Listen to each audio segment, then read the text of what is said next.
It took me 10 years to realize what I will tell you in the next 10 minutes. I won't hold back and I won't sugarcoat things. I'm sharing the kind of truths that save people years of worrying and wondering if they're on the right path. Because here's what I've learned. Life doesn't hand you wisdom in neat little packages. It hands it to you wrapped in mistakes, in heartbreak, in wrong turns, in those, 3 a.m. moments when you're staring at the ceiling thinking, how did I get here? If you listen, really listen, you can start living these lessons today. And here's the thing. For each lesson, I will tell you what happens if you learn it, and I will tell you what happens if you don't. Because the cost of ignoring these lessons is far, far greater than the cost of acting on them. So here we go. Lesson number 1. Time is the most precious currency. We say time is valuable, but most of us don't act like it. Here is the science. A Harvard study asked thousands of people whether they valued time over money. Those who chose time were significantly happier, less stressed, and more satisfied with life. And here's the trap.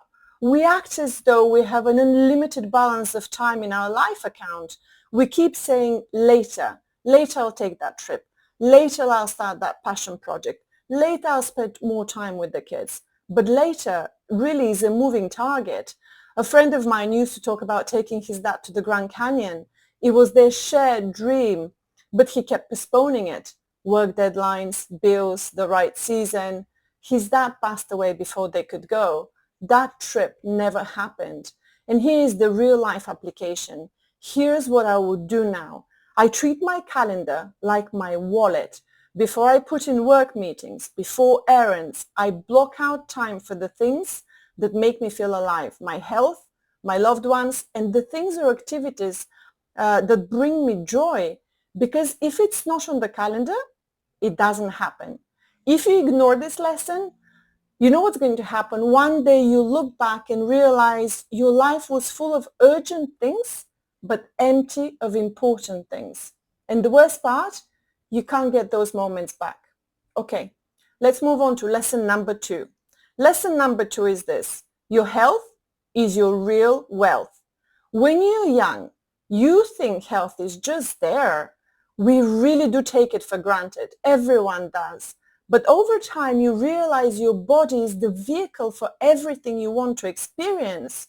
If you don't maintain it, you limit every part of your life. And here's the science. The CDC says that 80% of chronic illnesses can be prevented through lifestyle. That is a huge percentage. That means you have more control than you think. I used to run on coffee, 5 hours of sleep, and the belief that I could push through. Then my body pushed back hard. I learned the brutal truth that you can't outwork bad health habits. The real life application is this. Move every day, walking counts. Sleep is non-negotiable. Treat it like your most important meeting. Eat foods that your grandmother would recognize. And if you ignore this, no amount of success can be enjoyed if you're too tired, if you're in pain, or you're unwell to live everything that life has to offer. It's like having your dream car, but the engine doesn't start. Okay, this was lesson number 2. Lesson number 3. Relationships matter more than achievements. We live in a culture that worships achievements, promotions, awards, followers, but the longest running study on happiness from Harvard again, 85 years and counting, says that the number one predictor of joy is the quality of our relationships. The Harvard study of adult development proves that good relationships keeps us happier and healthier. It is not money, it is not fame, it is not career milestones. Here is what that means in real life. Make time for people, put down your phone, listen to people and in meetings without planning your reply. Tell people that you love them. Don't just assume that they know it. If you ignore this, you might end up being admired by strangers and unknown by the people who mattered most in your life. Moving on to lesson number 4. Fear is a lie. Please trust me on this. Fear kept me small for the last 5 years. It whispered you're not ready. You can't do this. You'll fail. The science behind this is that the amygdala, the fear center of the brain, can't tell the difference between a genuine life-threatening danger and an emotional risk like public speaking or changing careers. What I learned is that fear isn't a stop sign, it's a compass. It points directly at the things that matter most to you. So next time fear says don't, you should ask yourself, what's the best thing that could happen? So apply for the role that you want. Speak up in the meeting, publish the post, write the book, call the friend. If you ignore this lesson, you'll have a life inside the borders of your comfort zone, but those borders will get smaller and smaller every year.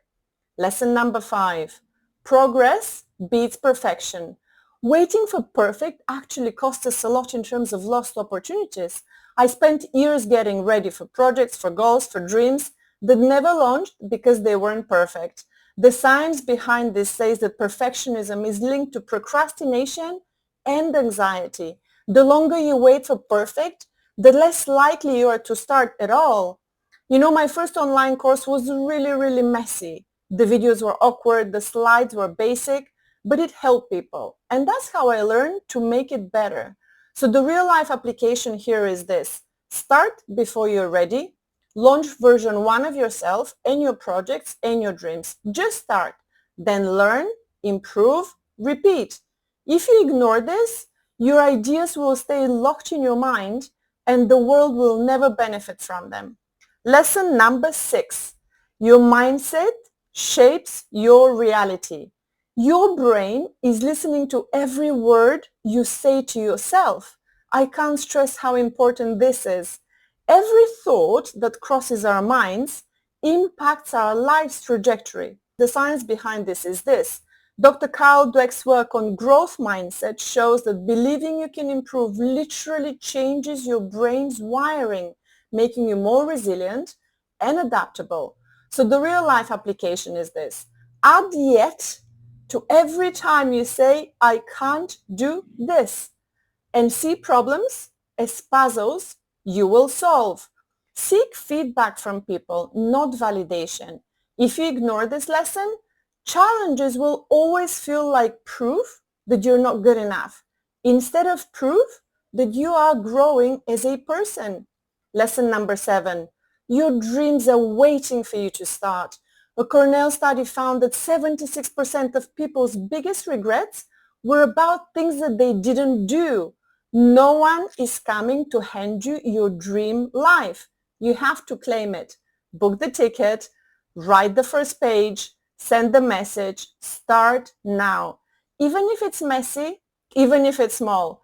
If you ignore this lesson, you reach the end of your life with a list of what ifs. You can't go back and change. Lesson number 8, gratitude turns what you have into enough.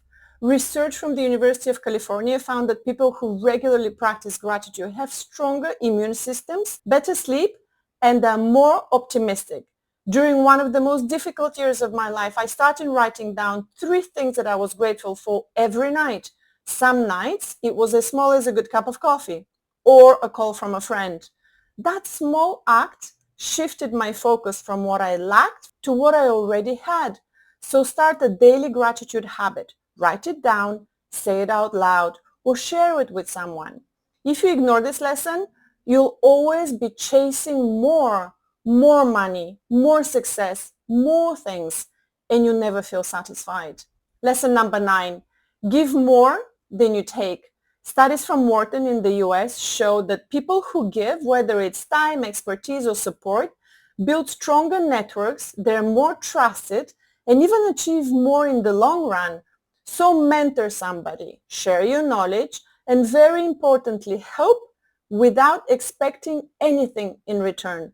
If you ignore this lesson, relationships will always feel transactional, and opportunities will pass you by because people sense that you're only in it for yourself.